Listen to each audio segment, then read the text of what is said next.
goes on. You can look it up on YouTube, Facebook, benfellows.com radio. He's walking from Plymouth to London. He's walking. He wants support. We want the people to come out. If you're happy with what we've got, what we're getting, then just carry on. Yeah? You care about your kids and your grandkids, what they're going to grow up into. You need to wake up, really.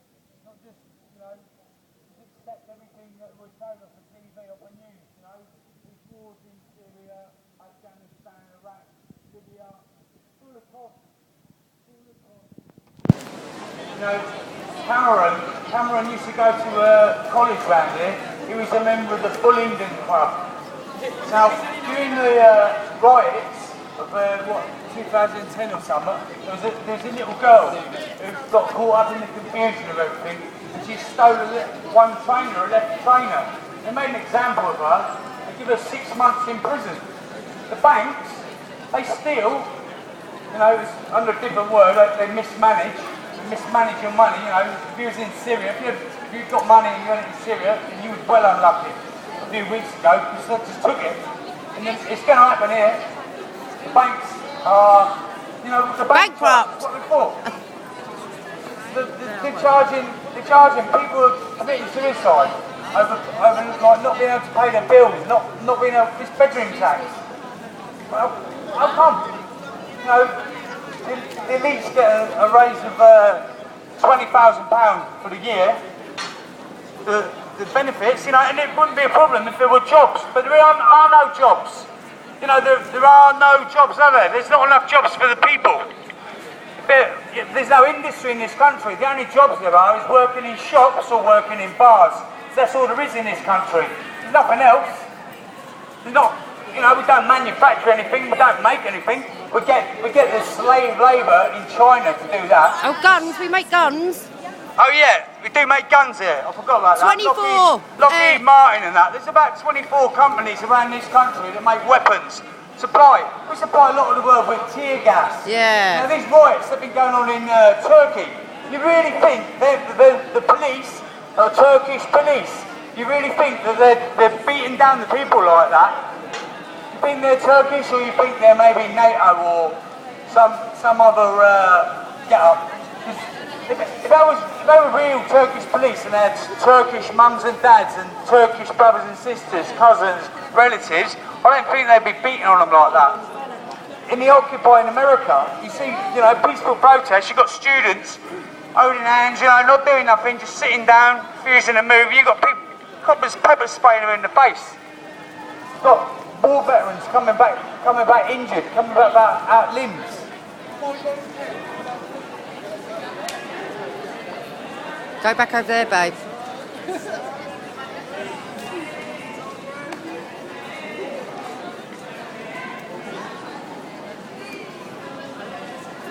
And this is becoming a police state. After Woolwich, the ex-chief of MI6 said the only way that we can deter further terrorist attacks in Britain is to become a police state. Now, if you don't know what a police state is, then maybe you should go and have a look on the internet, on YouTube, and find out. It's pretty frightening, and I mean, it's really frightening. We're nearly there. We've got more cameras in this country than any other place on the planet. Why is that? Has it stopped crime? Has it deterred it? Has it killed the numbers in crime? It don't seem to. Whenever anything happens, cameras are switched off. 9/11, 7/7, yeah? There's a guy called Nick Collistrop.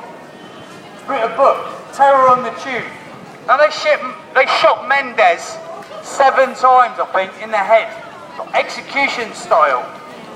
Now, these guys, if you look at the picture of the 4 Muslim guys who were supposedly to do this, they were patsies, just like these guys in Woolwich. They were linked with MI6. They were linked with the intelligence services, because the intelligence services run the world, along with the banksters. You know, we don't need, what do we need a bank for? Why? You know how the bank started? It started because it used to be gold, precious metals. So people were scared to carry it around with them. So the banks had big safes. So they used to take it. So then they brought in the fractional reserve. The fractional reserves were 9 to 1. So if you go and deposit £1,000 into a bank, there's a Barclays over there, they'll be able to lend out 10 grand on that one, on the strength of that £1,000. Money is not real. It's a fiction. It's a fiction created to keep us enslaved. To keep us enslaved to the banksters, to the rich elite families, the 1% of the 1%, who are actually pulling all the strings. You know, the puppets like Obama and Cameron, they are literally just puppets. They're not the real power is the banks, the Rothschilds, the Rockefellers, you know, Carnegie's family. And if you look into, it's all charity, the Rockefeller Foundation. You know, Nelson Rockefeller running in America, it don't really affect us much, but you find America kind of runs the world, don't it? They say who does what goes where. And it seems they want to be at war. And you know what it was with Gaddafi in Libya? The reason they wanted to take him out weren't because he was a tyrant to his people. It's because he started selling his oil for gold.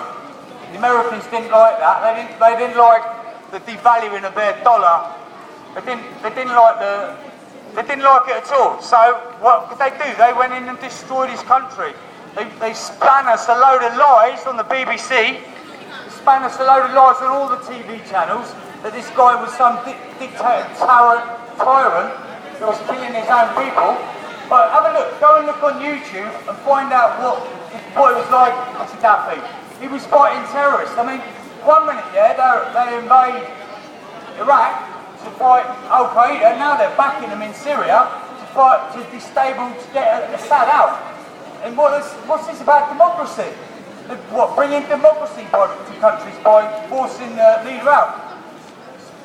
If you look at Press TV, presstv.ir, you'll find it's a different story. They're telling a different story. Even if you watch RT, then you see it's completely different.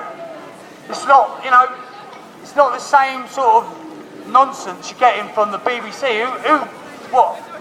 That's why they can afford to pay their executives $47,000 for a month's work, while spinning all this and putting all, sexualisation on the TV, the pornography that they produce, sexualising the kids, the music industry, these stars, the kids look up to.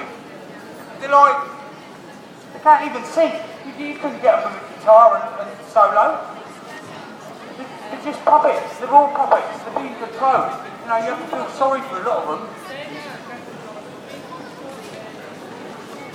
It's busy here though. McDonald's as well. Every town, every place you go, always. I've noticed they changed their logo a little bit, but they keep them two M's. Keep them two arches. I was like, well, it's better than my dog getting it. Starbucks. That logo, when you turn it upside down, looks quite sexual.